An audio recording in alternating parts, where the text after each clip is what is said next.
안녕하세요. 이츠맨의 안철준입니다. 자, CQ 언박싱 11월 라이브 웨비나 시작해 보도록 하겠습니다. 한 달의 주요 보안 이슈에 그리고 아젠다에 대해서 정리해 보고 또 점검해 보는 시간을 가지고 있습니다. 자, CQ 언박싱은 다운기술과 또 이츠맨이 항상 만들어 가고 있습니다. 자, 오늘도 다운기술의 고성종 이사님 나오셨습니다. 안녕하세요, 이사님. 안녕하십니까. 네. 고 이사님은 뭐 별도로 소개 안 해도 될 것 같고, 이제. 네. 자, 오늘은 특별히 또, 개건 게스트도 모셨습니다. 지난번에도 한번 출연하셨던 막스밀리안 힌츠 연구원 나오셨습니다. 안녕하세요. 안녕하세요. 네. 본인 소개 간단히 좀 부탁드릴까요? 네. 저 독일에서 온 막스라고 하고요. 이제 다운기술에서 보안 연구를 담당하고 있습니다. 알겠습니다. 한 2달 전에 나오셨죠? 그죠? 맞습니다. 2달 전에 나오셔가지고, 너무 놀라지 않으시는 게 외국분이지만 한국은 너무 잘합니다. 매칭이 잘 안 될 수도 있으실 것 같은데. 자, 벌써 오랜만에 또 한 달 벌써 시간이 훅 지났습니다. 네. 그죠? 시간 너무너무 빨리 지나가는 것 같고. 그렇고. 11월 말이고 이제 한 달밖에 미쳐 남지 않았습니다. 네. 24년도 이제 한 달 남은 것 같네요. 네. 왜 이렇게 빠른가요? 시간이? 그러게요. 다른 이제 분들이 나이 들어서 그런다고 하시기도 하는데 그거와 관계없이 그냥 시간 빨리 지나가는 것 같습니다. 2달 전에 사실은 대선과 관련돼서 저희가 한번 같이 이렇게 3명 모였었죠. 네, 맞습니다. 저희가 투표도 했었는데 그때 우리 셋 해가지고 투표했었는데 두 분 다 네. 누굴 뽑으셨죠? 트럼프 했었죠. 네. 야, 트럼프 그때는 막 지금 힐러리가 아니죠. 누구죠? 해리스. 해리스님 막 치고 올라올 때라 가지고 진짜 트럼프가 될까 했는데 진짜 트럼프가 됐습니다. 네. 어떻게 예견하셨습니까?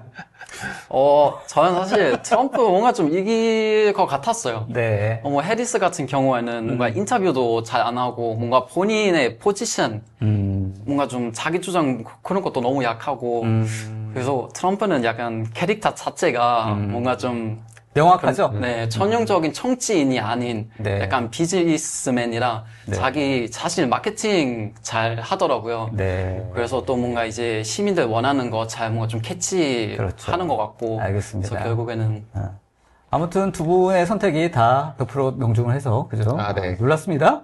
생각보다 그리고 투표 차이가 많이 났다고 하더라고요. 그러니까요. 저희가 생각했던 것보다도 더 많이 벌어졌는데. 알겠습니다.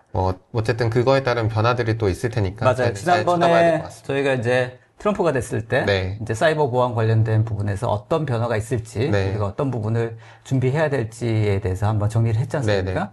이제 그게 이제 현실화 될 것 같습니다. 네, 그죠? 맞습니다. 이제 지금이야 경제나 안보 이런 쪽으로 좀 얘기가 많이 나오고 있다 보니까 좀 묻히고는 있는데 저희 보안하는 사람들 입장에서는 이제 그때 다뤘던 사이버 보안이 변화되는 부분들이 있을지를 한번 예의주시해야 될 것 같고요.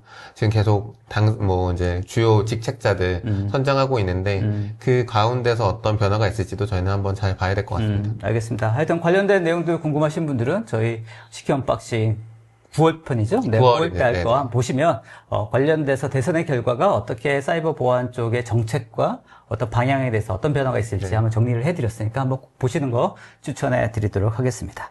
자, 오늘 어떤 주제죠? 한번 오늘 주제에 대해서 어떤 내용 가지고 이야기할지 한번 간단히 좀 소개해 주시면 좋겠습니다. 네. 오늘 주제는 이제 저번에는 저희가 랜섬웨어, 바로 직전에 랜섬웨어 좀 다뤘는데, 랜섬웨어 다룰 때 저희가 좀 말씀드렸던 게 위협 인텔리전스 같은 것들이 좀 필요하다라고 말씀드렸어요. 그래서 보통 저희가 사이버 위협 인텔리전스라고 하는 CTI를 많이 말씀을 드리고 있는데, 오늘은 CTI가 어떤 건지, 그리고 CTI를 어떻게 활용해야 되는지, 이 부분에 대해서 실제 시간은 좀 짧지만, 남은 이제 저희 1시간 안에 좀 잘 전달 드려보기 위해서 좀 준비를 해왔습니다. 알겠습니다. 지난번 10월 달에는 랜섬웨어에 대해서 한번 파헤쳐봤고, 또 관련된 영상들도 저희가 잘게 쪼개서 세션별로 다 정리를 했으니까 랜섬웨어에 대해서 궁금하신 분들도 한번 꼭 보시길 바라고, 거기에 이제 맞춰서 위협 인텔리전스에 대한 이야기도 오늘 좀 나눠보도록 하겠습니다. 네, 그렇습니다. 자, 오늘 웨비나는 저희 여러분들과 같이 만들어 갑니다. 오른쪽 댓글창에 여러분들 의견과 질문들 올려주시면 저희가 Q&A 시간 그리고 또 댓글창을 보고 저희가 세션 진행 중이라도 좋은 질문들 저희가 소개를 해드리도록 하겠습니다. 자, 설문조사도 중간에 오픈됩니다. 꼭 좀 답변 주시면 감사하겠습니다.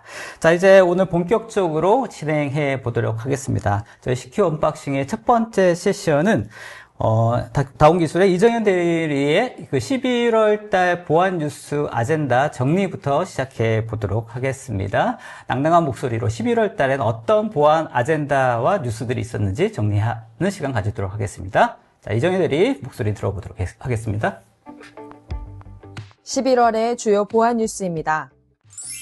최근 팔로알토 네트워크스의 방화벽에서 인증 우회와 권한 상승에 대한 취약점이 악용되면서 약 2,000대의 장치가 해킹당하는 사건이 발생했습니다. 공격자는 두 취약점을 결합해 방화벽을 완전히 장악했으며 피해는 주로 미국과 인도에 집중됐습니다. 팔로알토 네트워크스는 보안 패치를 배포하고 관리 인터페이스 접근 제한과 펜OS 최신 버전 업데이트를 권고했습니다. 미국 시사는 해당 취약점을 알려진 취약점 목록에 추가하고 2024년 12월 9일까지 패치 완료를 지시했습니다. 보안 전문가들은 관리 인터페이스를 내부 네트워크로 제한하고 실시간 모니터링을 강화하며 관리자 교육을 통해 신속한 업데이트를 강조했습니다. 연말 쇼핑 시즌을 맞아 가짜 쇼핑몰과 사이버 피싱 사기가 급증하고 있습니다. 해커들은 다크웹에서 피싱 키트와 악성 코드 서비스를 이용해 실제 쇼핑몰을 모방한 가짜 사이트를 제작해 소비자를 속이고 있습니다. 특히 10월에는 가짜 쇼핑몰 방문 시도가 990만 건에서 1,340만 건으로 35% 증가하였으며 피해자의 절반 가까이가 금전적 손실을 입었습니다. 가짜 사이트는 로고와 디자인을 복제하거나 URL을 교묘히 변경해 소비자를 혼란스럽게 만듭니다. 쿠키 그래버와 같은 도구도 악용되어 개인정보와 계정이 도난당할 위험이 높아지고 있습니다. 이에 노드VPN은 웹사이트 주소 확인, 의심스러운 결제 피하기, 쿠키 정기 삭제, 보안도구 사용을 권고했습니다. 전문가들은 AI를 기반으로 진화하는 사이버 사기 범죄에 대비해 신뢰할 수 있는 보안 솔루션 활용이 필수적이라고 강조했습니다. 다음 소식입니다. 여건 없이 국제선을 탈 수 있는 공항이 늘어나고 있습니다. 2024년 국제항공운송협회 AITA의 조사에 따르면 항공여객의 46%가 생체인식 프로그램을 사용해본 경험이 있다고 답했습니다. 이들은 생체인식의 편리함에 대해 높은 만족도를 보이면서도 데이터 유출에 대한 우려도 큰 것으로 조사되었습니다. 대부분 데이터 침해와 정보 제공에 대한 우려를 표했으며 생체인식 데이터의 보안에 불안을 느끼고 있었습니다.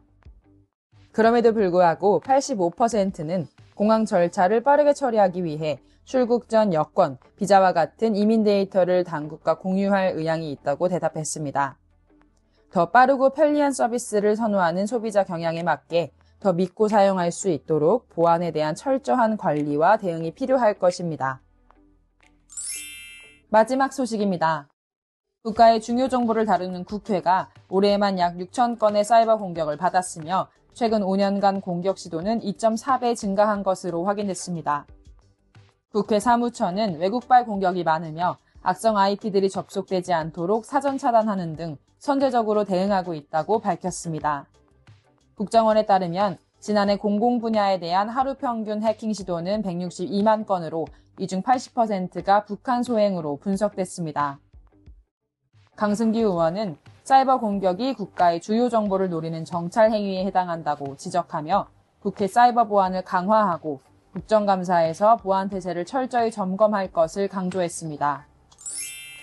이것으로 11월의 주요 보안 뉴스 마치겠습니다. 네, 이정현 대리의 11월 달 보안 뉴스 아젠다 정리 한번 들어봤습니다. 11월 달에도 이슈들이 정말 많았군요. 네, 11월에도 뭐 보안은 항상 뉴스가 많고 네. 그 뉴스 안에서 이제 우리가 어떤 걸 봐야 되는지 그것만 좀 고민해야 될 것 같습니다. 하여튼 이정현 대리한테 얘기 들었는데 그 11월 달 보안 뉴스는 뭘 선택할지가 되게 고민이었다고 하더라고요. 원체 많으니까. 네, 매달 좀 그런 것 같아요. 네. 워낙 뉴스들이 많은데 그 중에 어떤 걸 좀 시급성 있게 다뤄야 되거나 어떤 걸 주요하게 얘기를 드려야 되나 항상 고민이 있습니다. 알겠습니다. 자, 아무튼 뭐 저희가 계속 이정현 대리 한번 스튜디오 나와라 계속 얘기하는데 이제 벌써 12월 말이라서요. 다음 달에는 어떻게든 꼭 한번 끌고 나올 수 있도록 한번 노력해 보겠습니다. 네, 한번 진짜 약속을 저희가 지켜야 되니까. 네. 알겠습니다. 자, 11월 달 뉴스에 대해서 한번 정리 한번 알아봤습니다. 이제 본격적으로 오늘 저희 시큐언박싱 주제이죠. CTI, 사이버 위협 인텔리전스가 무엇인지, 그리고 어떤 형태의 애플리케이션이 가능한지에 대해서 한번 살펴보도록 하겠습니다. 네. 먼저 고성종 이사님 발표로 시작해 보도록 하겠습니다. 준비되셨죠? 네. 네, 벌써 CQ 언박싱 5회차가 됐습니다. 네, 오늘은 이제 말씀드릴 거는 앞서 말씀드렸던 사이버 위협 인텔리전스에 대한 부분이고요. 사이버 위협 인텔리전스가 어떤 건지 좀 간단하게 좀 살펴보고, 그거를 어떻게 활용하면 되는지, 그리고 실제 저희가 유즈 케이스로 저희 이제 막스 연구원이 어떤 식으로 인텔리전스를 활용해서 업무에 지금 사용하고 있는지 이 부분을 좀 말씀드리도록 하겠습니다. 네. 일단 제가 먼저 말씀드릴 거는 사이버 위협 인텔리전스가 어떤 거냐에 대한 부분인데요. 혹시 이미테이션 게임이라는 영화 보셨을까요? 재밌었습니다. 네. 실제 이제 실화를 바탕으로 하죠. 앨런 튜닝이라는 어떻게 따지면 천재, 과학자, 공학자, 이 사람이 어떤 독일의 암호를 해독하는 그 과정들을 이제 실제 있었던 일을 영화로 쭉 다룬 건데요. 제가 이제 사이버 보안 관련된 영화를 좀 이렇게 찾아보고도 하는데, 그 중에 이제 오늘 이미테이션 게임을 갖고 왔던 게, 여기에는 두 가지 키워드가 좀 들어가 있어서 갖고 왔어요. 하나는 이제 저희가 흔히 얘기하는 어떤 튜닝 머신이라고 하는, 지금 이제 영화에서 나오는 튜링 본부라고 하는데, 실제 앨런 튜닝이 만들었던 그 독일의 암호기, 에그니마의 암호를 해독하는 어떤 기계를 만들었는데, 이거는 보통 AI 쪽에서 많이 얘기를 합니다. 맞습니다. 그래서 가장 AI라는 단어가 없었을 때도 이제 어떻게 따지면 AI를 가장 성구적으로 얘기했던 얘기라고 하면, 거기에 맞춰서 또 하나 말씀드릴 수 있는 게 어떤 정보 보안에 대한 부분인 것 같아요. 네. 결국에 이제 나치 독일이 쓰고 있던 에그니마라는 이 암호기죠. 암호기가 영화를 보신 분들은 아시겠지만 굉장히 단순한 방법으로 나중에 이 암호를 뚫게 됩니다. 그러니까 원래는 계속적으로 반복적인 암호를 쓰지, 그러니까 반복적인 어떤 구문을 쓰지 못하게 했는데, 사랑의 눈먼 어떤 독일 병사가 자기 여자친구였나요? 이름을 이제 쓰면서, 그 닉네임이었는지를 쓰면서, 그거를 단서로 해서 이제 암호가 하나씩 해독되는 과정들이 나오는데, 이제 제가 요 내용을 갖고 왔던 건 결국에 이제 이런 인텔리전스 관련된 부분들이, 이런 정보를 좀 안 좋게 얘기하면 탈취하는 거, 혹은 정보를 얻는 거, 이런 과정들을 얘기하는 거다 보니까 조금 이제 저희가 아이스 브레이크 차원에서 제가 이미테이션 게임이라는 영화를 좀 갖고 왔습니다. 알겠습니다. 정보를 어떻게 다룰 것인가가 되게 중요한 화두가 되는 거예요. 네, 맞습니다. 이사님은 영화를 보면서 이런 보안과 관련해서 이렇게 연구하면서 보십니까? 그런 이제 뭐 사이버 보안 관련된 영화나 뭐 해커 나오는 영화다 그러면 이제 아무래도 조금 알겠습니다. 더 관심 갖고 보고 있습니다. 갑자기 떠오르는 생각인데 저희 CQ 언박싱에서도 보안과 관련된 영화나 이런 거 한번 소개해 보는 것도 재밌겠다 싶습니다. 네네, 한번 좋을 것 같습니다. 네, 좋습니다. 네, 그래서 이제 저희가 인텔리전스를 얘기하면 군을 빼놓을 수 없는 것 같아요. 뭐 흔히 이제 인텔리전스라고 하는, 그리고 사이버 보안이라는 개념 자체가 대부분 군에서 넘어왔습니다. 그래서 인텔리전스도 저희가 군사 정보, 군사 첩보라고 제가 이제 번역을 해놨는데, 밀리터리 인텔리전스에서 온 개념들이 좀 많이 있습니다. 네. 특히 이제 군사 첩보 같은 경우에는 뭐 신호 정보라든가, 뭐 저 인적 정보, 휴민트라고 하죠. 그리고 이제 영상 정보, 지형 정보 이런 것들을 합쳐서 어떤 정보들을 수집하고 그 정보들을 어떤 작전 혹은 전장 혹은 전략을 세우는데 각각 어떤 식으로 활용하겠다라는 기본적인 개념 안에서 움직이는 게 군에 있는 인텔리전스라고 생각하시면 될 것 같아요.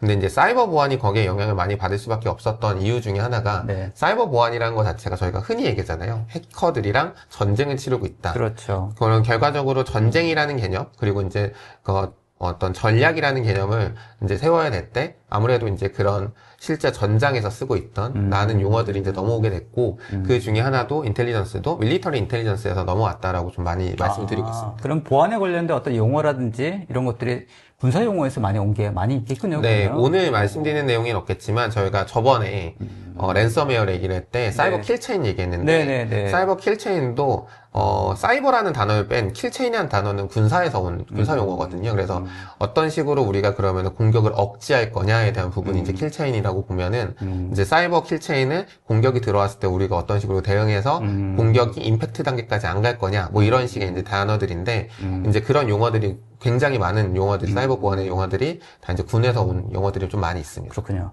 자, 아까 슬라이드 잠깐 보여주시면 궁금한 게, 예를 들면 저런 어떤 첩보라든지 정보를 취합해서 어떤 전략을 세우지 않습니까? 네. 근데 사실 저런 것들이 원체 많이 취합을 한다고 하더라도 올바른 어떤 전략을 세우는 건 또 다른 얘기 아닌가요? 맞습니다. 네. 결과적으로 뒤에서도 이제 제가 한번 말씀드리겠지만 단순하게 데이터이냐, 그러니까 정보, 저희 이제 영어로 얘기하는 게 조금 더 이게 명확해서 영어로 좀 말씀드리면 네, 네. 데이터이냐, 정보, 인포메이션이냐, 아니면 인텔리전스냐 좀 다른 영역들인 것 같아요. 이제 그런 부분들을 우리가 어떤 기준에 의해서, 어떤 근거에 의해서 그렇죠. 데이터들을 가공하고 분석하느냐에 따라서 그거에 대한 인텔리전스, 결과물이 달라진다고 달라질 생각하시면 될 것 것 같아요. 같아요. 네. 일단은 취합하는 거 당연히 중요할 것 같고, 이 취합된 정보를 가지고 어떻게 분석해내서 네. 인텔리전스화해서 전략을 제대로 세울 것인가. 네. 이건 또 다른 얘기일 것 같고, 맞습니다. 이 얘기를 오늘 좀 해주실 거죠. 네, 맞습니다. 알겠습니다.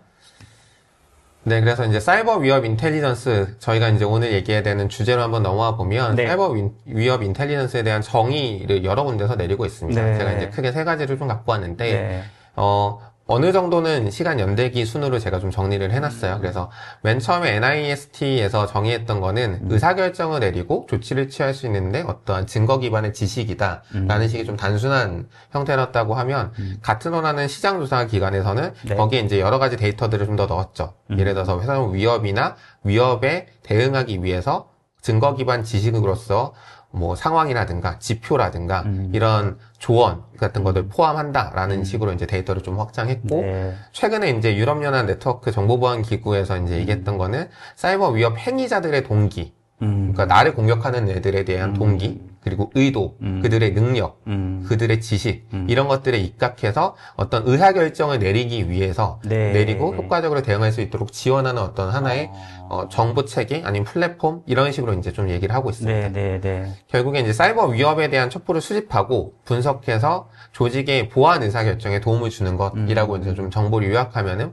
이렇게 사이버 위협 인텔리전스가 어떤 건지를 이해하시는 데는 도움이 되실 것 같습니다. 근데 이제 말씀을 듣고 보니까 실제로 그 기업의 보안 담당자분들의 입장에서는 지금 뭐 인원도 한정되어 있고 또 리소스도 아무래도 제약이 있다 보니까 네. 지금 당장 어떤 이슈들에 대해서 빨리 팔로우하거나 이런 것들 막고 어떤 개선하는 데 집중되어 있지 네. 이런 장기적이고 중장기적인 어떤 전략을 세우고 하기에는 맞습니다. 굉장히 버거울 수도 있고 굉장히 딴 얘기 같을 수도 있겠다는 네. 생각이 좀 들긴 하거든요. 네, 네. 뭐 실제 어떻습니까?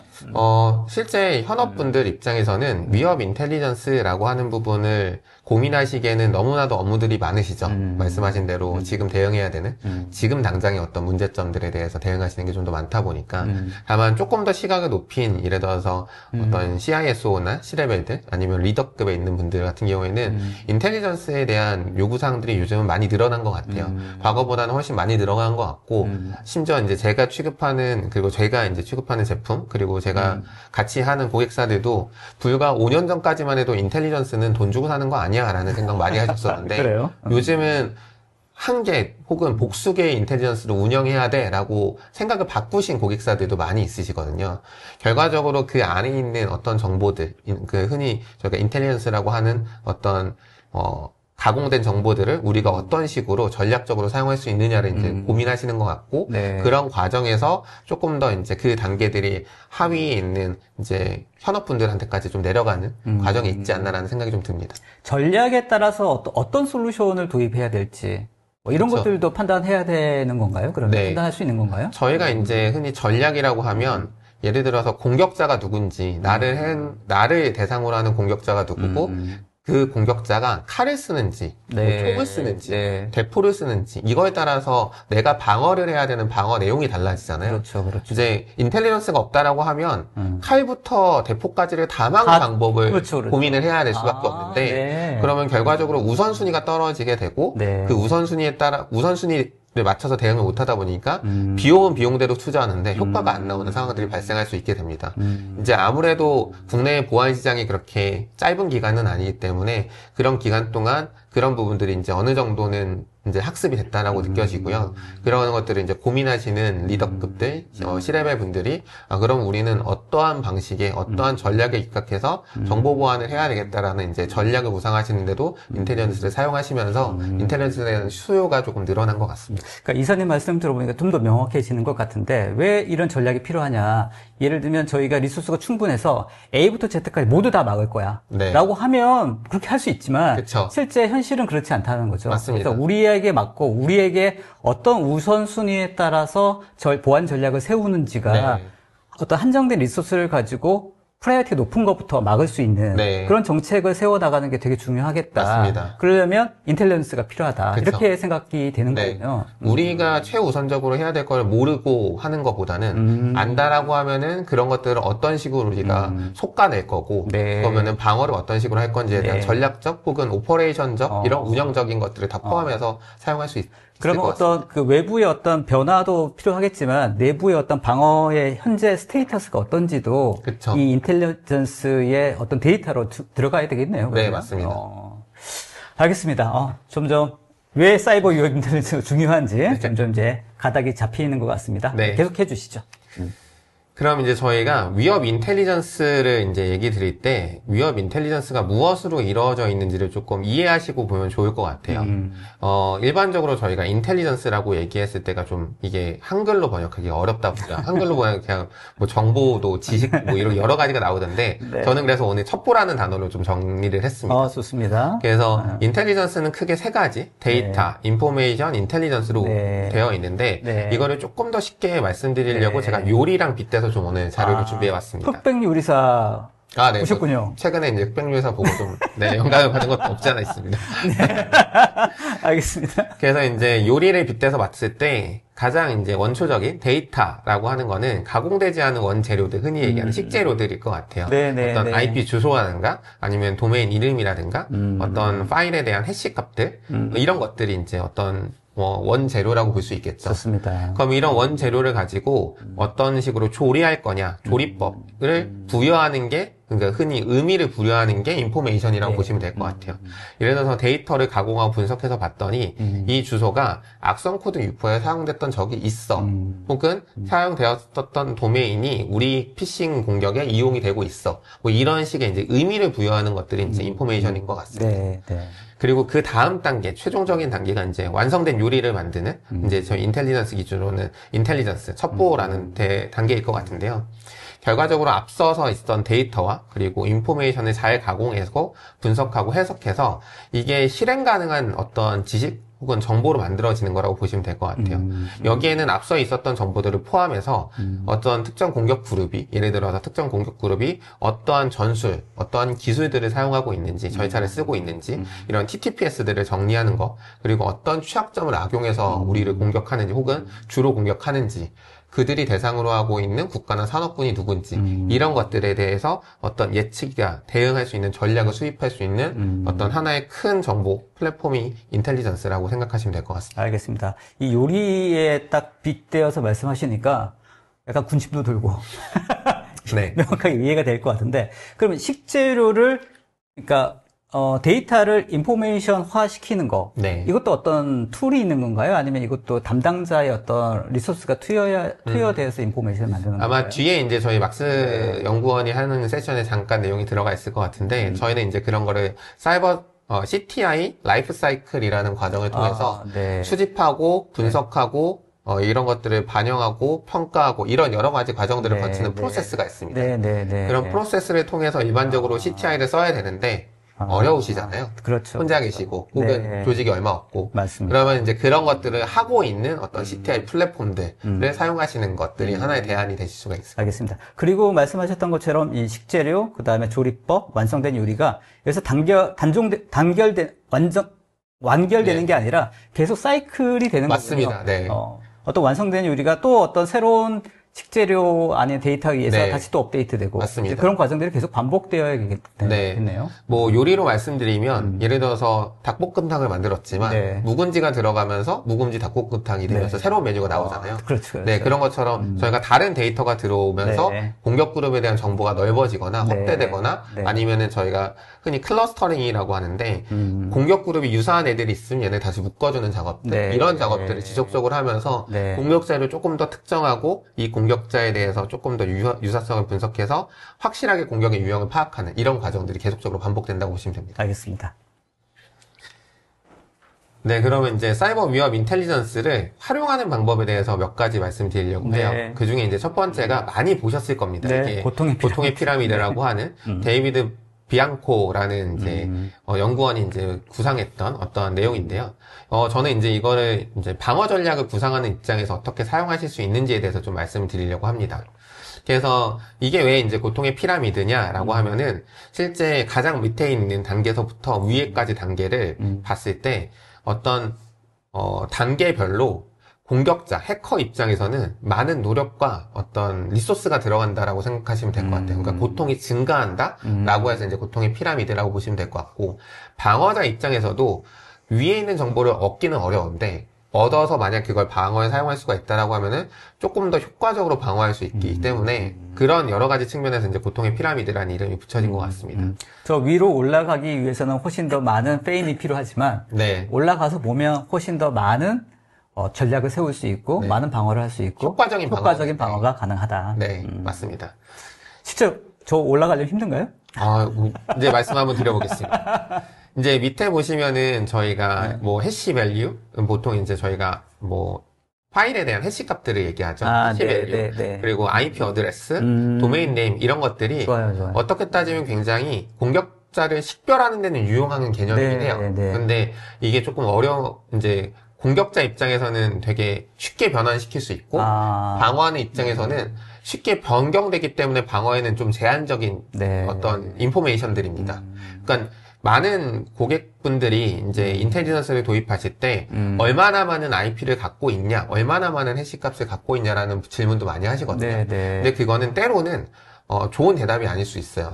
그러니까 무조건적으로 많다라기보다 어떤 식으로 우리가 업데이트되고 활용되고 관리하고 있는지를 같이 포함해서 봐야 되는 거거든요. 근데 다만 그냥 무작정 많다라고 하면은 가장 많은 데이터를 다 갖고 있는 인텔리전스가 그냥 무조건 우세하다 할 텐데 그런 개념이 아니라 그런 데이터들이 이제 추가되면서 어떤 정보들이 계속 업데이트되는 과정까지 같이 봐야지 이런 인포메이션 단계에서도 조금 데이터를 잘 활용할 수 있을 것 같습니다. 네. 알겠습니다. 그리고 이제 상위 단계로 올라가면 네트워크나 뭐 호스트의 아티팩트라고 저희가 보통 얘기하는데, 흔히 그런 겁니다. 공격자가 공격을 했어요. 이거를 조금 저희가 이해할 수 있는 실생활에서로 바꿔보면은, 도둑이 집에 들어왔습니다. 도둑이 족적을 남겨놨어요. 그리고 흔적을 남겨놨어요. 그러면 그런 흔적을 바탕으로 이 도둑이 누군지를 확인하기 위한 여러 가지 작업들을 할 텐데, 그거의 가장 기초적인 게 아티팩트라고 보시면 될 것 같아요. 그러면은, 그 공격자가 이런 신발을 신고 다니는구나. 이런 공격자가 이 공격을 할 때는 이런 도구를 사용하는구나. 이런 것들을 이제 아티팩트와 툴 이런 데서 이제 다룬다고 보시면 될 것 같고요. 좋습니다. 그렇게 확인하기 위해서는 공격자를 특정할 수 있을 정도로 좀 추적하고 관리하는 어떤 인텔리전스의 개념으로 넘어가야 되는 단계가 됩니다. 결국에 앞서서 말씀드렸던 해시, IP, 도메인들을 공격자가 어떤 식으로 사용해서 흔적을 어떻게 남기고 있고 그렇게 남긴 흔적을 바탕으로 봤을 때 어떤 도구를 사용하는지가 좀 정의가 된다라고 하면 그런 부분을 가지고 우리가 방어를 하는데 조금 더 유용하게 사용할 수가 있을 것 같습니다. 알겠습니다. 보통 이제 인텔리전스의 어떤 레이어 관리라고 하면 이 피라미드에서 중간층 이상부터는 그냥 뭐 인텔리전스라고 볼 수 있는 거예요. 네, 저희가 이제 인텔리전스라고 부를 수 있는 정보의 이제 어떤 최종 단계에 갔다라고 보시면 될 것 같아요. 그래서 결국에는 저희가 궁극적으로 얘기하는 TTPS, 전략, 그리고 전술, 기술, 뭐 이런 부분들을 얘기할 때, 결국에 TTPS가 얘기할 수 있는 부분 중에 하나는 공격자를 사전에 파악하고, 얘가, 들어올 때 돌을 던지고 먼저 들어오는구나. 얘는 빈집을 노리기 위해서 불 꺼진 집만 노리는구나. 이런 여러 가지 이제 정황 정보들을 다 파악해서 그런 것들에 대해서 효과적으로 대비하는 어떤 과정들을 만들 수 있다라고 생각하시면 될 것 같아요. 결국 저 TTPS를 확보하면 선제적 방어가 가능할 수 있는 어떤 그런 전략이 가능하겠다. 네. 맞습니다. 그래서 가장 낮은 단계에서부터 가장 높은 단계까지가 올라가는 게 힘든 이유는 앞서서 이제 말씀드렸듯이 저런 정보들을 취합하고 분석하고 가공해서 특정하고 이런 과정들 이제 저희가 아까 말씀드렸던 라이프 사이클을 계속적으로 반복하면서 정보를 취합해야 되기 때문에 그렇죠. 그런 부분들이 좀 어렵고 그런 부분들을 어떻게 따지면은 기업에 있는 보안 담당자 혼자 하실 수는 없다 보니까 저희 같은 파트너 그리고 제가 취급하고 있는 뭐 구글 인텔리전스라든가 뭐 바이러스 토탈이라든가 이런 인텔리전스를 통해서 정보를 취득하시고 활용하시는 개념들을 조금 고민하시는 게 필요하지 않나 생각이 듭니다. 알겠습니다.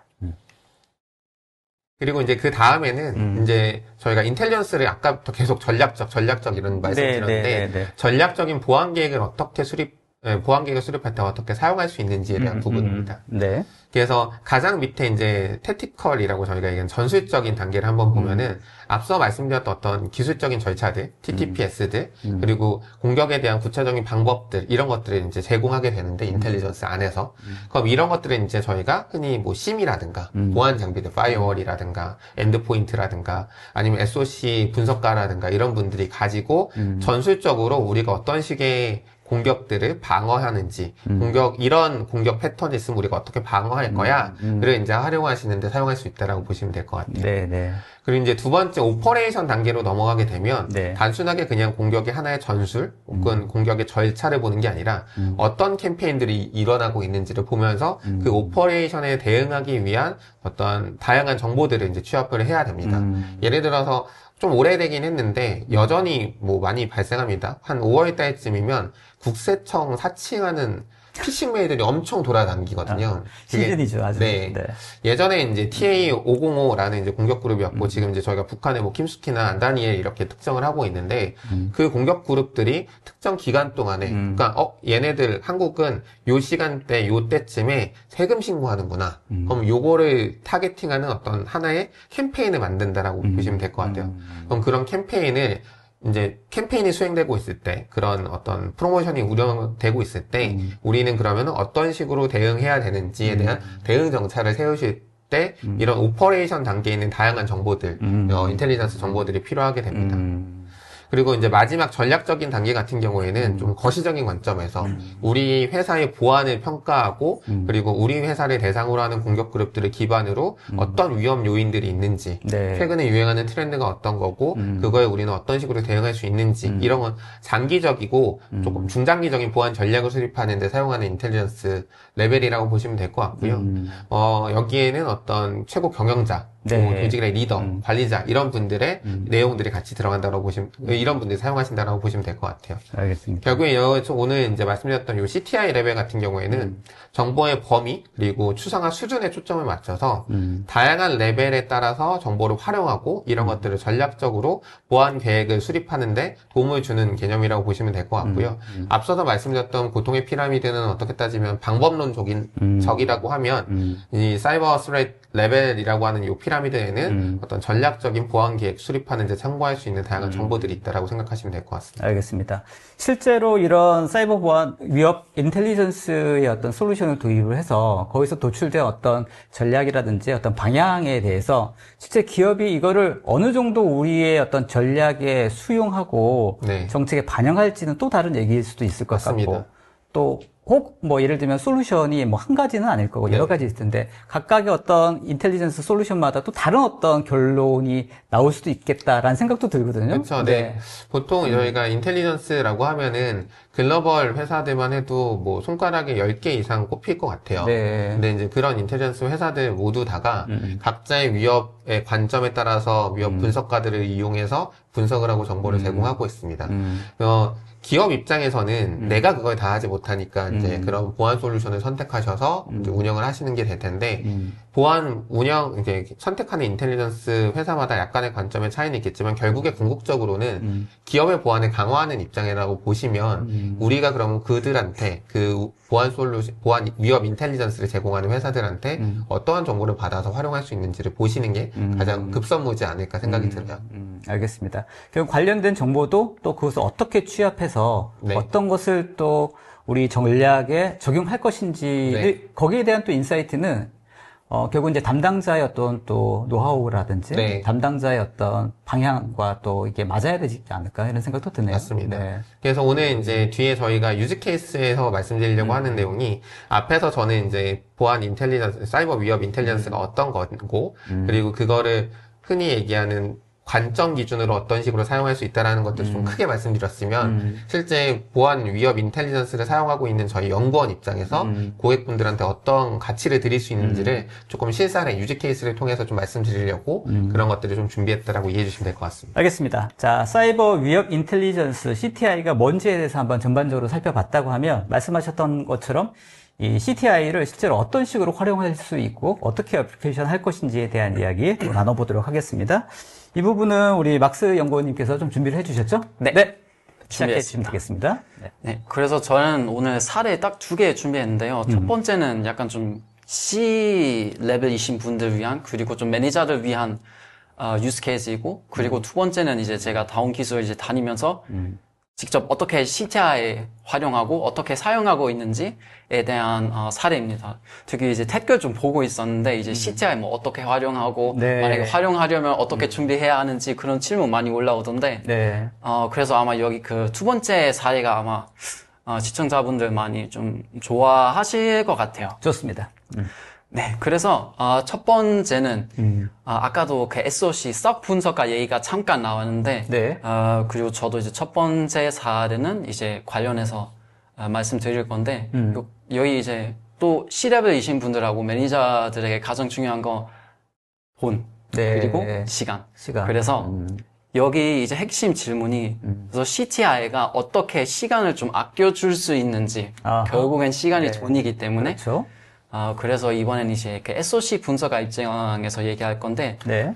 왜 그 썩 분석가를 어떤 업무를 하냐면요, 이제 파일이 들어왔을 때 이 파일이 양성인지 악성인지 이제 판단해야 되는데, 근데 만약에 어디 뭐, 그 파이로스토드 샌박스 올렸을 때, 뭐 빨간색 엄청 많이 떠요. 네. 그래서 이건 뭐 확실히 악성이니까 악성이구나. 그냥 차단하면 되겠네? 네. 라는 생각을 하겠지만, 근데 만약에 거기 파이러스토트에 있는 엔진 뭐 60개 중에 딱 뭐 한 3개, 4개 네. 이게 악성이라고 판단하는데 그럼 분석가가 이거 어떡하지? 이거 애매하다. 그죠? 네. 차단해야 하나? 근데 만약에 차단했는데 근데 우리 조직 사용 중인 그런 네. 만약에 그런 프로그램이라면 그럼 이제 또 문제 일어나겠죠. 그렇죠. 그래서 이제 CTI에 어떻게 좀 도움 줄 수 있냐면요. 이제 제가 생각했을 땐 딱 스텝 2개 있는데요.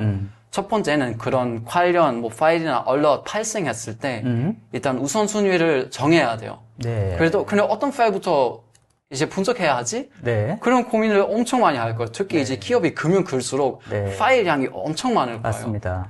그래서 만약에 이제 기업 CTI 팀이 있는데 근데 CTI 팀이 근데 우리 요즘 북한이 LNK 파일 형태 많이 악용하는 거 봤다.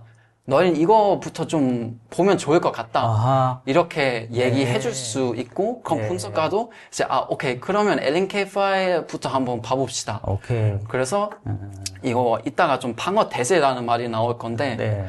그래서 여기 이제 분석가들 이제 딱 기업마다 이제 그 맞춤형 그 우선순위를 이제 정할 수 있습니다. 네, 네, 네.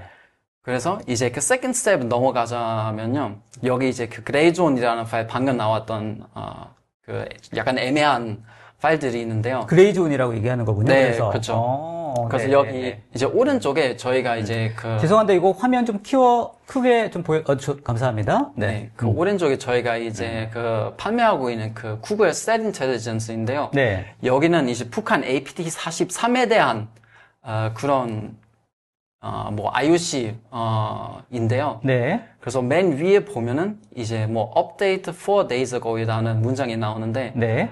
그래서 여기 계속 이제 맨디언트하고 구글이 계속 그 북한이나 뭐 다 뭐 러시아, 중국 그런 관련 APT, IOC 계속 업데이트도 해주고 그리고 또 왼쪽 보면은 이제 그 IOC 몇 개 여기 들어가 있는지 이 APT43에 대한 컬렉션 그래서 한번 다 합쳐보면은 아마 한 2만 개 정도 나올 거예요. 네. 그래서 APT40만 해도 네. IP, 도메인, 뭐 파일 해시, URL 2만 개나 나옵니다. 그럼 오른쪽에는 이제 다 볼 수 있고요.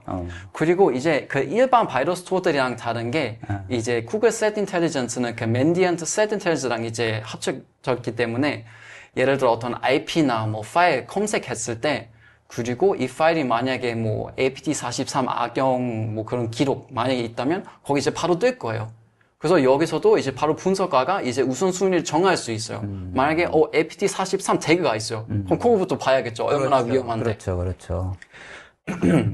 네, 보통 저희가 이제 그레이존이라고 하는 영역이 이제 파일을 분석하는 그러니까 어떤 보안에 대응하시는 SOC 입장에서는 가장 힘든 영역 중에 하나인데 네, 네, 이유는 결국에는 확실히 악성이면 차단하면 되고요. 확실히 정상이면 패스하면 되는데 맞습니다. 이 어딘가에 애매하게 걸쳐있으니까 얘를 분석하는데 많은 시간을 써야 됩니다. 그러기 위해서 뭐 가상머신에 파일을 돌리기도 하고요. 네. 아니면 사람이 직접 분석하기도 하고 네. 여러 시간과 내용을 많이 써서 이제 대응을 하게 되는데 네. 우선적으로 그런 내용들을 인텔리전스를 통해서 얘는 어느 정도는 악성이 맞는 것 같아라는 걸 조금 빠르게 인지하면 그 다음 스텝들을 넘어가실 수가 있겠죠. 맞습니다. 그래서 예를 들어서 어떤 악성으로 의심되는 파일이 하나 있는데 얘를 바이러스 토탈에서 돌려봤더니 뭐 한 4개의 벤더에서 악성이라고 보고 있어요. 그럼 이게 정상인가? 악성인가? 이제 애매해지는 지점이 있죠. 그러면은 그럴 때 뭐 저희 이제 GTI 같은 경우에는 그 안에 있는 GTI 스코어라든가 아니면 다른 커뮤니티 정보를 활용해서 네. 얘가 어느 정도는 그러니까 임팩트를 줄 수 있는 악성 코드가 맞구나. 그럼 얘가 지금 백신은 차단되지 않았지만 일단 차단할 수 있게 뭐 패턴 업데이트 요청하고 그리고 추가적으로 우리가 이 파일을 다른 뭐 엔드포인트들이 들고 있는지도 검색해봐야 되고 그렇죠. 이런 추가적인 작업들을 이제 이어나가실 수 있게 되죠. 결국에는 이 과정들을 줄이고 그리고 이 과정들을 빠르게 진행하게 하기 위해서 인텔리전스를 사용할 수 있다라고 이해해 주시면 될 것 같습니다. 알겠습니다. 그러니까 말씀을 들어보니까 그러니까 인텔리전스가 왜 필요한지 확실히 더 느껴지는 것 같아요. 그러니까 결국은 이제 어떤 파일을 분석을 해서 이게 악성인지 정상인지를 판별하는 게 흑과 백처럼 완전히 구분이 되면 심플하죠. 그쵸. 사실 인텔리전스가 필요 없을 것 같아요. 누구나 다 할 수 있을 것 같아요. 네. 근데 그 그레이 영역에 있는 영역들이 훨씬 더 많아지고 있고 하니까 도대체 어떤 게 이게 진짜 문제냐? 아니냐를 판단하는 게 시간이 앞으로 더 많이 발생하고 또 이런 영역들이 점점 늘어나니까 어디서부터 해야 될지 이걸 다 분석해야 돼? 아니면 다 막아야 돼? 판단하기 어려우니까 이제 이런 경우에 바로 프라이어티 어떤 정보에 의해서 프라이어티를 가지고 분석에 대한 시간을 줄여줄 수 있어요. 아까 말씀하셨던 것처럼 이제 이런 게 바로 인텔리전스가 해주는 역할이군요. 그리고 여기 되게 좋은 게 이제 아까 말씀드린 것처럼 여기 계속 새로운 IOC 올라오기 때문에 화면 전환해 주시겠습니다. 네. 올라오기 때문에 나중에 이 CTI 사용하는 그 시간이 많아질수록 이제 그런 크레이션 파일에 대한 그 분석이 더 효율적이고 더 효과적이고 그래서 오래 사용하면 사용할수록 이 CTI 과정이 정교해지겠네요. 네, 맞습니다. 알겠습니다. 그러면 다음으로는 이제 제가 좀 더 좀 시간을 좀 투자하려고 하는 그 주제인데요. 네네. 제가 이제 좀 직접 다운 기술에서 많이 하는 업무인데요. 아까는 이제 간단하게 그 CTI 라이프 사이클이 나왔는데요. 그래서 이건 너무 자세하게 얘기 안 해도 될 것 같은데, 근데 여기 또 이제 한 가지 좀 추가하고 싶은 게 하나가 있는데, 네. 아까는 이제 뭐 식재료하고 완성된 뭐 아까 닭볶음탕 나왔잖아요. 그 얘기가 나왔는데 그래 만약에 이제 요리사가 이제 요리 다 했고 이제 손님한테 줬고 그러면 나 요리 다 이제 했으니까 끝. 나 이제 뭐 안 해도 돼. 네. 절대 아니에요. 그럼 이제 손님한테 이제 피드백이 돌아올 거 아니에요. 맞습니다. 여기도 똑같아요. 닭볶음탕 이거 너무 짜. 이거 너무 싱겁다. 그러면 요리사 이제 또 오겠죠. 계속 좀 자기 좀 더 좀 맞춤형 맞추면 뭔가 그런 접근 방법이 있어야 돼요. 맞습니다. 근데 CTI도 똑같습니다. 네. 그래서 만약에 어떤 CTI 분석가가 LNK 파일 담지하려면 이렇게 합시다. 그러면 이 석 분석가가 이 담지를 이제 적용했는데 만약에 false positive 갑자기 너무 많이 떠요. 파일량이 더 많아졌어요. 그러면 결국엔 오케이 이거는 좀 피드백 안 좋기 때문에 이제 다시 시작부터 그 플래닝 다이렉션, 그럼 또 분석 단계. 그래서 CTI는 계속 거쳐야 하는 과정이에요. 그냥 한번 오케이 이제 개최했기 때문에 끝나는 게 아니군요. 아닙니다. 그리고 공격자들도 계속 새로운 악성 코드도 개발하고 맞습니다. 새로운 DTP 사용하고 그래서 계속 거쳐야 하는 그런 겁니다. 그러니까 아까 말씀하셨던 것처럼 계속 이런 CTI를 분석함과 동시에 계속해서 업데이트해야 되는 것도 있지만 점점 더 정교화될 수 있겠다 이런 생각이 들고 어떤 기업이 만약에 이 CTI를 적용했다 그러면 그 기업에 맞춰 더 옵티마이즈 될 수 있는 건가요? 그러면? 기업은 그러면 이거 근데 이제 그 다음 좀 넘어가면 이거 조금 더 정확해질 수도 있을 것 같은데 그래서 일단 좋습니다. 질문은 일단 여기 한번 설명해드리고 좋습니다. 다시 한번 질문 다시 돌아오면 될 것 같습니다. 알겠습니다. 자, 그래서 여기 이제 가장 뭔가 좀 이 CTI라는 게 처음에 너무 추상적일 수도 있잖아요. 그래서 제가 이제 근데 한 문장으로 이 CTI 왜 필요한지 왜 중요한지 좀 멋있게 표현할 수 있는 뭐 그런 문장이 있지 않을까 했는데 네. 그래서 딱 머릿속에 이제 네. 영어부터 뭔가 이 Can you afford not to be ahead of your adversary라는 생각 나는데 네네. 영어는 좀 멋있는 것 같아요. 근데 한국 번역은 잘 모르겠어요. 그래서 일단 번역은 이제 여기 지금까지 말씀드린 거랑 그리고 앞으로 말씀드릴 거 만약에 다 기억 못 하셔도 괜찮은데 네. 여기 시청자분들 꼭 기억해 주셨으면 하는 게 네. CTI라고 하면은 당신의 적보다 앞서지 않을 여유가 있습니까? 여유가 있습니까? 네. 그거였으면 좋겠어요. 왜냐면 방금도 말씀드린 것처럼 공격자는 계속 새로운 악성 코드 개발하고 네. TTB도 새로운 거 사용하고 네. 그리고 이제 해커들은 딱 한 번만 성공하면 되잖아요. 근데 이제 뭐 침해 사고 대응이나 뭐 관제 팀들은 네. 항상 성공해야 돼요. 한 번만 실패하면 그럼 큰일 나죠. 맞습니다. 그래서 CTI의 중요한 이유가 바로 이겁니다. 항상 우리 적보다 앞서 나가자. 앞서 나가야 합니다. 가능한가요? 그래서 그거 가능해지게끔 이제 네. 저희가 CTI 어떻게 이제 사용하는지 한번 설명해드리겠습니다. 야, 반격이 시작됐다. 네, 그래서 이제 수비자들의 반격이 시작됐다. 이제 여기부터 조금 재밌어집니다. 좋습니다. 그래서 그러면 이 CTI 성공해야 되는데 이 성공 확률을 어떻게 좀 높일 수 있는지 이거 바로 좋아요. 이제 말씀드리겠습니다. 좋습니다. 그래서 여기 일단 1번 보시면은 여기 이제 디텍트 화면 확대 좀 해주시겠습니까? 디텍트라고 네, 있는데 저희는 이제 그 APT, 특히 이제 북한 APT 추적용 야라를 많이 작성합니다. 그래서 어떤 새로운 파일이 올라왔을 때 저희는 그거 바로 알아요. 그래서 여기 이제 APT37이 사용하는 LNK 파일인데 그래서 다음으로는 이제 여기 한번 클릭해서 그러면 어떤 IP나 어떤 도메인이랑 이제 동신하는지 확인합니다. 좋습니다. 근데 이제 공격자들은 딱 도메인 하나, IP 딱 하나만 사용하는 건 아닐 거예요. 그렇죠. 많이 그런 인프라스트럭처 되게 클 거예요.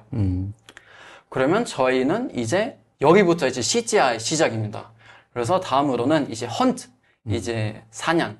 그 APT 여기 37 이제 그 어떤 인프라를 사용하고 있는지 이제 사냥하는데 여기 보시는 툴은 그 검정색 벨거는 이제 쇼단이라는 툴이고요. 그 아래에 있는 저희가 또 판매 중인 그 센시스라는 툴인데요. 그럼 여기는 이제 APT37이 사용하는 어떤 IP나 도메인 그 특정 이제 다 뽑아내서 그럼 어떤 사냥 쿼리, 헌팅 쿼리를 만들어서 이제 또 비슷한 IP 혹은 도메인이 존재하는지 이제 봅니다. 알겠습니다. 그럼 먼저 이제 그 결과에 대해서 말씀드리자면 이 뭐 사냥, 이 조사는 IP 하나 그리고 도메인 하나 시작이었어요. 근데 결국에는 IP 8개, 도메인 305개 나왔습니다. 직접 공격자가 운영하고 있는 도메인 엄청 많죠. 근데 만약에 그냥 딱 파일 하나만 분석했을 때 이런 많은 도메인 IOC 절대 나오진 않을 거예요. 그렇죠. 그래서 이 방어 대세 강화라는 게 바로 이런 거예요.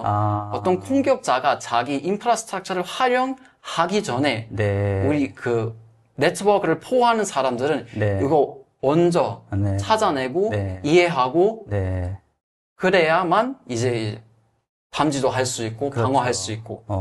그러니까 저게 이 헌트라는 과정이 결국은 선제적 방어가 될 수 있도록 얘가 무엇을 가지고 실제로 제가 무엇인지를 파악하는 그 단계이군요. 맞습니다. 그러니까 어떤 하나의 디텍션된 정보만 가지고 그것만 방어하는데 급급해서는 결국 그것만 막아지는 건데 결국 얘가 가지고 있는 인프라든지 이런 것들을 활용해서 다른 쪽으로 공격해올 가능성들은 훨씬 더 높으니까 저 헌팅 과정을 통해서 얘가 진짜 무엇인지 어떤 인프라를 활용하고 있는지를 캐치업을 해야지 선제적인 방어가 되는 거군요. 맞습니다. 그럼 이제 관련해서 여기 그 왼쪽 보시면 여기 크래프가 하나 있는데요. 이 크래프는 이제 또 이 헌팅 그냥 결과물이라고 할 수 있을 것 같습니다. 여기서는 이제 어떤 일반 뭐 대한민국 국내 도메인 이었는데 이 도메인은 뭔가 이 뭐 APT 뭐 북한 거는 아니었어요. 네, 일반 네, 그냥 네. 사업자가 운영하는 자기 뭐 물건도 막 판매하고 뭐 그런 일반 도메인이었어요. 네. 그래서 분석가가 이거 보면은 이건 뭐 정상이겠네? 네. 라고 생각할 수 있는데 이 도메인은 사실 북한 해커에 의해서 해킹 당했어요. 그래서 이 도메인으로 이제 북한 해커들을 이제 악성 코드를 유포시키고 네. 이제 이게 그 제야 서버로 이제 사용했었습니다. 네.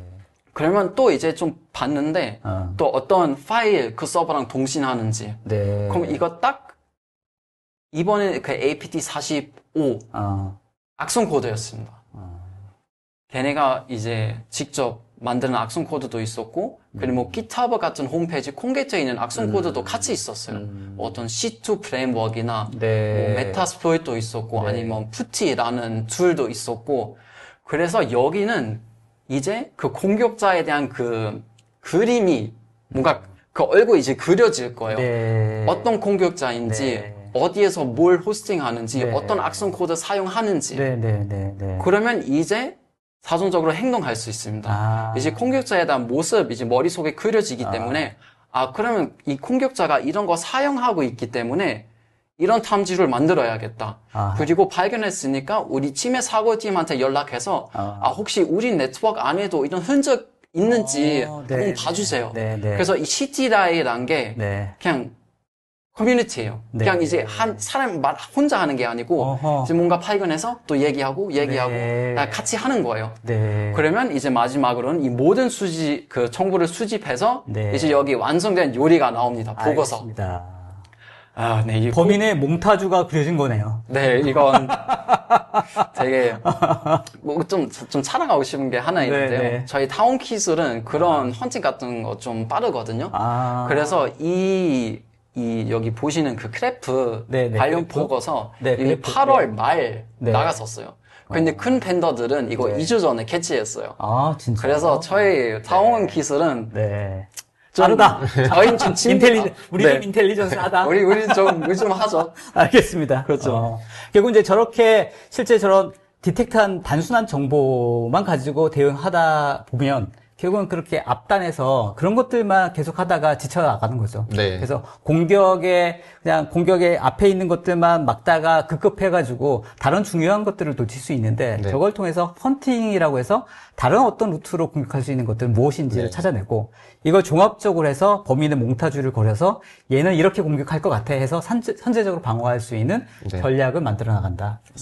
실제 이제 저 유즈 케이스 안에서 저거를 조금 더 만약에 활용할 수 있는 방법을 말씀드리면 예를 들어 우리한테 들어왔던 어떤 악성 파일이 통신하고 있는 어떤 인프라들, IP URL들을 또 추적해서 걔네랑 실제 통신하고 있었던 다른 애들은 없는지도 보는 게 굉장히 유용하거든요. 그렇죠. 일반적으로 그런 것들을 SOC에서 많이 작업을 해야 되는데 그런 작업 자체가 굉장히 뭐 어렵고 루즈합니다. 네. 이게 안 나올 수도 있고요. 맞아요. 근데 그런 과정들을 좀 자동화시켜 주거나 아니면 조금 쉽게 할 수 있는 방법들이 이런 인텔리전스들 혹은 시큐리티 오퍼레이션 같은 지금 셋옵스 저희가 이제 셋옵스라고 보통 얘기를 네, 하는데 네, 네. 시큐리티 오퍼레이션 같은 어떤 이제 이런 싱과 인텔리전스 자동화들이 묶여 있는 이런 솔루션들을 통해서 조금 더 자동화되게 운영하신다라고 하면 그런 부분들을 조금 더 쉽게 가져가실 수가 있으실 것 같습니다. 알겠습니다. 어떻게 보면 실제로 우리가 리소스가 좀 부족하다 싶은 회사들은 왜 이런 것들이 필요하겠다 싶은 생각이 드네요, 진짜. 네, 맞습니다.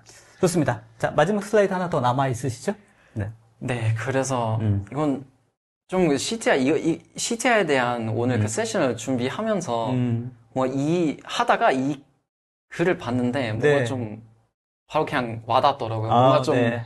이 CTI라는 게 그러면 오케이 솔루션 뭐 구매했다 오케이 이건 CTI라고 하는 게 조금 어려울 수도 네. 있어요. 왜냐면 이 CTI는 일단 그 과정이 있고 네. 그리고 그냥 IOC 나왔다고 해서 이 공격자 이해하는 건 아니에요. 좀 추가적으로 뭔가 좀 더 있어야 돼요. 그냥 그 제품 하나 구매했다고 해서 끝난 건 아니에요. 알겠습니다. 그래서 이제 오늘 이 세션을 저희가 준비하면서 저랑 왁스대리가 딱 얘기하고 싶었던 포인트가 그런 것 같고요. 네. 앞에서도 말씀드렸지만 단순하게 데이터 인포메이션을 이제 우리가 활용하는 게 아니라 인텔리전스로서 네. 어떤 위협의 정보로서 공격자 자체를 이해하고 그 공격자가 어떻게 우리를 공격해야 되는지를 이해할 수 있는 그런 첩보 정보들 아니면 완성된 요리를 이제 좀 봐주셔야 될 것 같다라는 얘기를 좀 드리고 싶었습니다. 좋습니다. 막스 연구원께서 하신 말씀도 또 의미가 있는 게, 그러니까 CTI 같은 경우에는 그냥 도입해서 그냥 끝나는 게 아니군요. 뭔가 계속 그 담당자도 이 CTI를 이용해서 계속해서 업데이트된 내용을 가지고 이런 어떤 나와 있는 인사이트를 우리의 전략에 어떻게 효과적으로 또 접목할 것인지, 이제 이런 어떤 리터레이션을 계속 반복해 가면서 본인도 성장해야 되는 그런 과정이 필요하겠다 이런 생각이 드네요. 맞습니다. 지금 아무래도 질문에 이제 올라온 내용 중에 네, 질문 좀 한번 살펴볼까요? 네, 신흥동님이랑 신익주님이 네. 질문 주신 내용이 약간 유사한 것 같아서 지금 얘기하고 있던 거랑 네. 그래서 그거를 좀 말씀드리려고 하는데 뭐 CTI를 이제 저희가 도입한다, 적용해야 된다라고 할 때 어떤 식으로 해야 되는지, 뭐 준비를 뭘 해야 되는지 이런 것들을 얘기해 주셨는데 가장 먼저는 일단 우리가 어떤 CTI를 사용하는 데 있어서 가장 근간이 되는 플랫폼이 뭐가 있느냐, 예를 들어 우리는 심을 갖고 있는지, 뭐 아니면 우리가 보안 장비를 어떤 보안 장비를 운영하고 있는지에 대해서 아키텍처링을 좀 먼저 사전적으로 좀 잘 파악이 되셔야 될 것 같아요. 단순하게 CTI를 샀다고 CTI를 구매해서 우리가 쓰겠다라고 한다고 그게 바로 전략적으로 도움되지는 않거든요. 그리고 운영적으로도 도움되지 않을 수 있습니다. 그렇기 때문에 내가 구매하고자 하는 어떤 CTI가 적용하고자 하는 CTI가 내가 이미 갖고 있는 보안 솔루션들과 어떤 상호작용을 할 수 있느냐, 뭐 정보를 주고 정보를 입력해서 그걸 가지고 차단이나 어떤 대응을 할 수 있는 건지 이런 부분들도 좀 필요할 수 있고요. 네. 그리고 그 다음적으로 생각해야 되는 게 그럼 우리 경영진들, 우리 C레벨들이 어떤 회사의 전략, 방침을 정하는데 보안적으로 좀 필요한 사항들이 있느냐 또 같이 좀 보셔야 될 것 같아요. 네. 예를 들어서 정말 작은 규모의 뭐 홈쇼핑이라고 하면 CTI까지 필요 없겠죠. 근데 네. 개인정보를 취급하고 있는 좀 큰 규모로 가게 되면은 전략적인 판단을 하기 위해서 경영자가 단순하게 물건을 파는 것뿐만 아니라 우리 고객들의 개인정보를 보호하기 위한 어떤 전략적인 방안들을 수집하는데 보험이거나 어드바이스가 돼야 되거든요. 네. 그렇기 위해서 이제 그런 CTI나 이런 다양한 정보들, 인포메이션이나 첩보들을 사용하실 수 있어야 된다고 생각이 듭니다. 좋습니다. 좋은 관점인 것 같습니다. 네. 최근에 보니까 금융 쪽도 이제 자율적인 어떤 방어 체제를 수립해라 뭐 이런 네. 식으로 나오는 것 같습니다. 그래서 예전에는 주어진 어떤 방어 전략만 세우면 됐지만 이제 선제적으로 뭔가 이런 것들은 이제 그쵸, 네. 행동해야 되고 이런 것들 어떤 플랜을 잡아야 되는 금융권도 맞습니다. 그런 어떤 시대가 된 것 같습니다. 네. 실제로 이제. 뭐 지금 금융권에서 그런 가이드라인이 계속 나오면서 딱 드는 두 가지 생각이 있는 것 같아요. 하나는 기존에는 어떤 법 안에서 법 테두리만 잘 지키면 됐었던 문제였었다면 지금 그 법 테두리는 없어진 거고 우리는 가이드를 줄 거니까 너네가 잘 못하면 너네 혼낼 거야 라는 방식으로 가는 거죠. 그럼 결국에는 잘하기 위한 다양한 정보들 그리고 방법론들이 좀 필요할 텐데 그런 부분의 상당수는 또 CTI가 차지하지 않을까, 정보를 네. 제공할 수 있지 않을까 생각이 좀 듭니다. 좋습니다. 또 어떤 다른 질문 한두 가지만 좀 살펴볼까요? 네, 네. 배성민 님이 사이버 위협 인텔리전스 활용 시 오픈소스 위협 인텔리전스, 오신트라고 저희가 하죠. 예, 활용 및 사례에 대해서 궁금하다고 말씀을 주셨습니다. 뭐 오신트는 종류가 많이 있습니다. 여러 가지를 말씀드리기는 조금 시간적으로는 부족해서 크게 두 가지만 말씀드리고자 하면 가장 쉽게 일단은 접근할 수 있는 오신트 같은 경우에는 그냥 일반적인 저희 사이버 위협 인텔리전스 회사들이 제공하고 무료로 배포하고 있는 인텔리전스 소스들이 좀 있습니다. 그런 것들을 일단 활용하시는 게 가장 첫 번째일 것 같고요. 화이트 페이퍼라고 해서 이제 기술 블로그나 이런 것들에 올라오는 데이터들도 굉장히 유용하기 때문에 그런 것들을 좀 잘 사용하시면 좋을 것 같고, 두 번째는 오신트라고 보기엔 조금 어렵지만 국내 같은 경우에는 오키사라든가 금융권은 금보원이라든가 이런 각각의 상위 기관들에서 제공하는 인텔리전스 소스들이 있습니다. 뭐 키사 같은 경우에 시타스라고 운영을 하고 있고요. 그런 정보들은 어떤 기업의 요건만 갖춰지면은 그런 피드들을 받으실 수 있거든요. 그래서 어쨌든 그 정보들도 최소한 인포메이션 정보 단계 안에까지 들어가 있는 데이터들이니까 그런 것들을 또 활용하시는 방법들이 좀 필요하지 않을까 생각이 듭니다. 알겠습니다. 한 가지만 더 해볼까요? 네. 이제 질문 혹시? 네. 말씀해주신 그 질문들 중에 주영선 님이, 네. CTI가 기존 방식 대비 가장 큰 차이점, 사용자 입장에서 체감하는 부분이 무엇인가요? 라고 일단 질문 주셨습니다. 네. 일단은 가장 큰 차이점이라고 하면 기존에는 저희가 장비를 구매했습니다. 보통 보안 담당자분들이 방화벽이라든가 IDS, IPS, 뭐 EDR 같은 장비를 구매하시면 그 장비 안에 각 보안 회사들이 제공하고 있는 인텔리전스들이 탑재가 돼서 그리고 거기에 기능들이 같이 어우러져서 뭔가를 이렇게 대응했던 그런 게 과거라고 얘기를 하면 지금 이제 저희가 얘기하는 CTI는 그것보다 조금 더 나간 데이터라고 보시면 될 것 같아요. 아까도 말씀드렸지만 전략적인 판단을 하기 위해서 공격자를 분석한다든가 그 공격자의 성향이나 공격 방식들을 분석해서 그런 정보들을 제공하는 게 CTI라고 생각하시면 될 것 같고요. 그런 입장에서 기존 장비 같은 경우에는 아까 말씀드렸던 인포메이션 단계에 있는 데이터를 많이 활용한다라고 하면 CTI는 플러스 인텔리전스의 데이터들을 저희가 전달하고자 하는 게 목적이라고 보시면 될 것 같아요. 인텔리전스 보고서 같은 것들을 통해서 결국에 기업이 갖춰야 되는 보안 수준과 레벨들을 조금씩 상향 조정하고자 하는 게 CTI의 가장 큰 목표이지 않을까 생각이 듭니다. 알겠습니다. CTI 오늘 말씀을 들어보니까 실제 보안의 어떤 전략, 방향성을 어떻게 좀 잡아가야 될지에 대한 어떤 가이드라인을 좀 제공해 줄 수 있는 것 같아서 네. 실제로 담당자 입장에서는 어떤 개별적인 솔루션도 되게 중요합니다만 전반적으로 이를 아우를 수 있는 전략을 어떻게 세울 것인지가 이런 CTI를 통해서 인사이트를 좀 얻으시면 좋겠다 이런 생각이 듭니다. 네, 맞습니다. 좋습니다. 오늘도 아주 흥미로웠던 것 같고요. 자, 12월 달에 이제 사실 연말이라서 행사가 그렇게 많지는 않습니다만 네. 그래도 12월에 조금 눈여겨볼 수 있는 이벤트 있으면 좀 소개를 해주시면 좋겠습니다. 네. 12월은 아무래도 연을 마감하는 마감하는 기간이다 보니까 저희가 흔히 얘기하는 행사들, 이벤트들이 많지는 않더라고요. 근데 네. 그 중에 이제 제가 한번 말씀드리고 관심 가지셨으면 좋겠는 게 맨 마지막에 있는 28회 해킹 방지 워크샵입니다. 이거는 이제 아마 보안하시는 분들은 다 들어보셨을 것 같은데 콘서트라고 정보 보안 어떤 이제 정보들 그리고 데이터들 정보 보안 담당자분들이랑 이렇게 릴레이션십이 있는 어떤 기관이라고 보시면 될 것 같아요. 그래서 여기서 매년 이렇게 해킹 방지 워크샵을 진행하고 있는데 올해 지금 이번에도 28번째 해킹 방지 워크샵이 12월 5일 날 진행이 될 예정이고요.